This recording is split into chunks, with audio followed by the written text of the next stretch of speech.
We want to make Bohol a prime eco-cultural tourism destination. A strong, balanced agri-industrial province.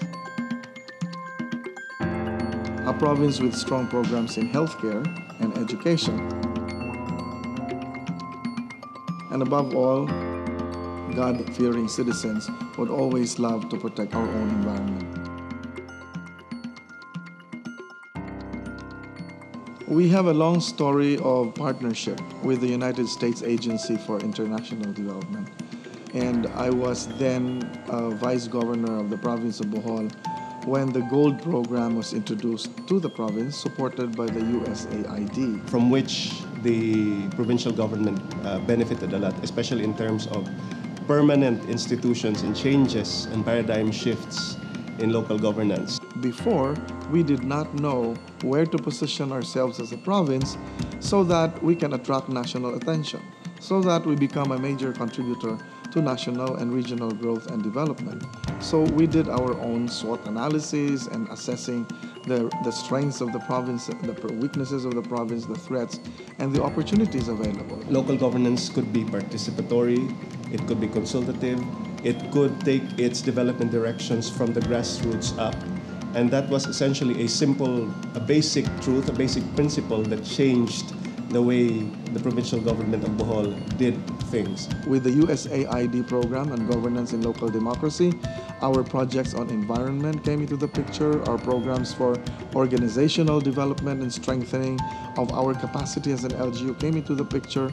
Our investment climate was enhanced as we also adopted legislations. After the GOLD program, series of interventions from the USAID also, the support for our environmental protection was sustained, like the FISH program.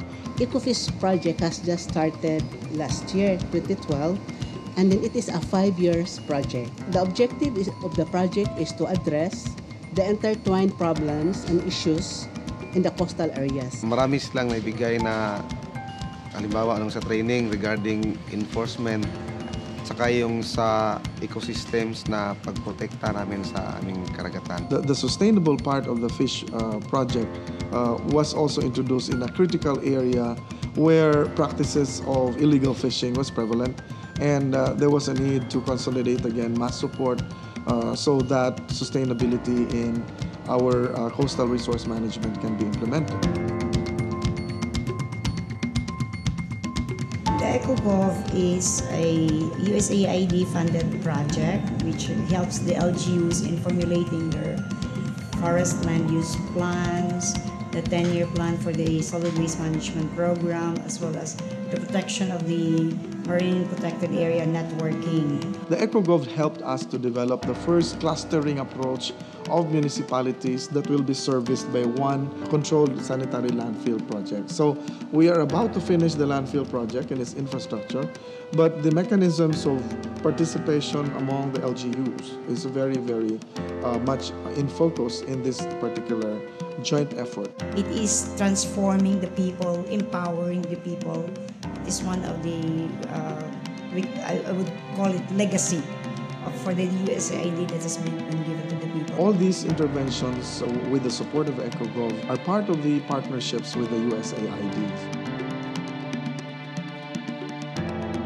The infrastructure component of Bohol's development, especially in the tourism industry, is something that we can say indispensable. The building of tourism roads in the municipality really brought a high impact in the community, because before the community felt that government is not really looking after them. Not until the opening of the road, the assistance from various agencies, and there were some financial support from abroad for the road network, the opening, the construction, and the rehabilitation for some that were already opened. It really made now popular already and accessible to a lot of tourists. Ito, merong participation ng private sector, pati yung public sector, yung mga engineers ng public works, pati yung sa province. Nag-meeting kami, tapos pinag-usapan kung ano yung mga tourism roads na magandang ipagpatuloy at saka bibigyan ng funding. At sa tulong naman ng REIT na select tapos na na-submit, na follow-up. Some are in the process of implementation. Mayroon na nga natapos. They give us orientation very specific about JPRA. What is our role as private sector during the bidding process, so that we can achieve the transparency. Ang papel ng READ insofar as Bohol was concerned, binigyan kami ng mga workshops on how to go about selecting yung mga proper tourism roads na medyo pinili, hindi yung basta-basta lang na project na kung sinong politiko. In fact, no, out of the 14 projects that we endorsed to be part of the 2012 allocation, 13 were endorsed because I can see that there was really a good process which the READ Foundation provide us.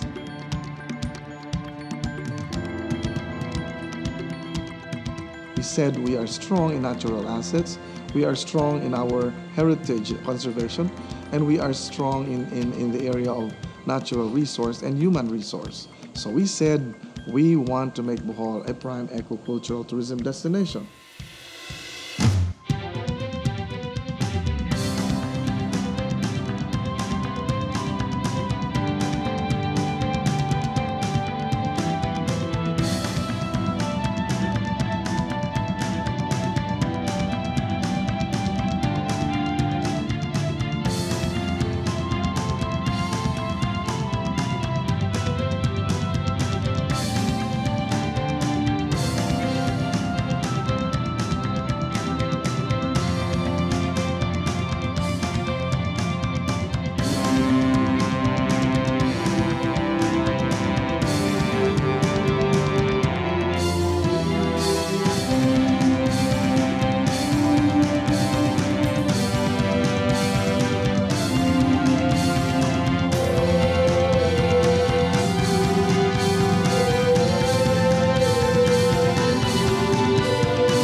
Salamat ako sa tanang makaigsoonang bulanon sa makanunayon nga pagbulig sa katawhan sa mga programa nga atong gilusad sa atong lalawigan, sa taas nga mga katuigan nga naghimo kitag partnership uban sa atong mga foreign and overseas partners.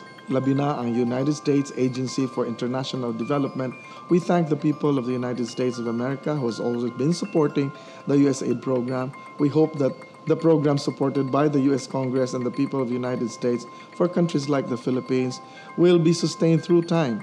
We would like also to give special recognition and thanks to the United States Ambassador based in the Philippines, Ambassador Thamas, and Ms. Gloria Steele of the USAID, the mission director, for taking time out to visit our island. We have been so excited about this visit because we know that this will not only be another step for the major programs and partnerships with USAID and the United States government, but this will also be an opportunity for Bohol to showcase what we have done so far with the support and intervention and assistance of the USAID and the US government. So we are thankful for this opportunity of meeting them and welcoming them here in our province. And Godspeed.